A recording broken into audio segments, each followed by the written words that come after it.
یہ سوال پوچھا گیا غم صاحب کہ سیدہ عائشہ رضی اللہ تعالی عنہا پر یہ ماننا کہ آپ پوری امت کی ماں ہیں اور ان کی عصمت اور ان کی شخصیت یا ان کے کردار یا ان کے حوالے سے اپنے آپ کو واضح رکھنا، کسی ابہام سے باہر رکھنا، کیا یہ بھی مسلمان ہونے کا تقاضا ہے؟ یا پھر کوئی بندہ مومن مسلمان کہلا سکتا ہے، وہ اس کا ایمان مکمل ہوگا اگر وہ سیدہ کے حوالے سے اپنے دل میں کوئی شک یا شبہ رکھتا ہے؟ اللہ تعالیٰ نے جو چیزیں قرآن میں بیان کر دی ہیں ان میں سے ایک ایک چیز کو ماننا ضروری ہے۔ یہ تو نہیں ہو سکتا کہ آدمی کہے کہ میں قرآن مجید کے اس حصے کو مانوں گا اور اس حصے کو نہیں مانوں گا۔ البتہ قرآن مجید کی کسی آیت یا کسی بیان کے بارے میں اگر دو رائیں ہو گئی ہیں، دو نقطہ ہے نظر ہیں، تو پھر اس کی گنجائش آدمی کے لیے پیدا ہو جاتی ہے۔ تو امہات المومنین کی شخصیت تو بطور خاص زیر بحث آ گئی ہے،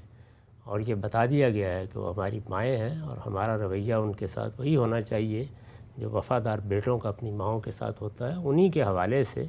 رسول اللہ صلی اللہ علیہ وسلم نے بار بار توجہ بھی دلائی، اور یہ کہہ کے کہ میرے بعد ان کی ذمہ داریوں کو پورا کرنا، اس لیے کہ وہ شادی نہیں کر سکتی تھیں، ان کے لیے باقی دروازے بھی بند کر دیے گئے تھے، وہ معیشت کی جدوجہد بھی نہیں کر سکتی تھیں، قرآن نے اس سے روک دیا ان کو۔ یہ بتا دیا تھا کہ اب آپ کو اپنے گھروں ہی کے اندر رہنا ہے، تو ساری ذمہ داری بیٹوں ہی پر آ گئی تھی۔ تو اس لیے قرآن میں جو ان کی حیثیت بیان ہوئی ہے، اس کے بارے میں کوئی آدمی کسی تعویل کی غلطی میں مبتلا ہے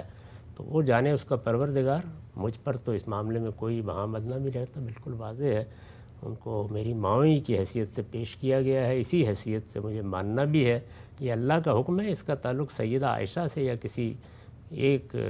زوجہ محترمہ سے نہیں ہے، بحیثیت مجموعی سب سے ہے۔